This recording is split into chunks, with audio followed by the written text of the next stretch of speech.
சகசரநாமத்தில் 315வது நாமாவளி குரோதஹா அப்படின்ற நாமாவளி. இந்த நாமாவளிக்கு ஆழ்வார் ஆச்சாரியர் பெரியோர் சொல்லியிருக்க விளக்கம் என்னென்னா, சத்திரியர்களின் 21 தலைமுறைகளை அழித்த பின் கோபத்தை ஒழித்தவர் அப்படின்னு சொல்கிறார்.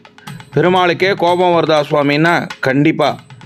நியாயமில்லாததே, தர்மம் இல்லாததே பூலோகத்தில் கடைபிடிக்கிறது, தழைச்சோங்கிறது அப்படின்னும்போது பெருமாள் அவதார புருஷனாக வந்து தர்மத்தை பூலோகத்தில் மறுபடியும் நிலைநாட்டுறதுக்காக தன் கோபத்தை கொண்டு தர்மத்தை நிலைநாட்டக்கூடிய வழிகளை செய்கிறார் அப்படின்னு விசேஷம். அவ்வளோ விசேஷமான நாமாவளி. இந்த நாமாவளியை எல்லாரும் ஒரு வாட்டி சொல்லுங்க, குரோதஹா அப்படின்ற நாமாவளி.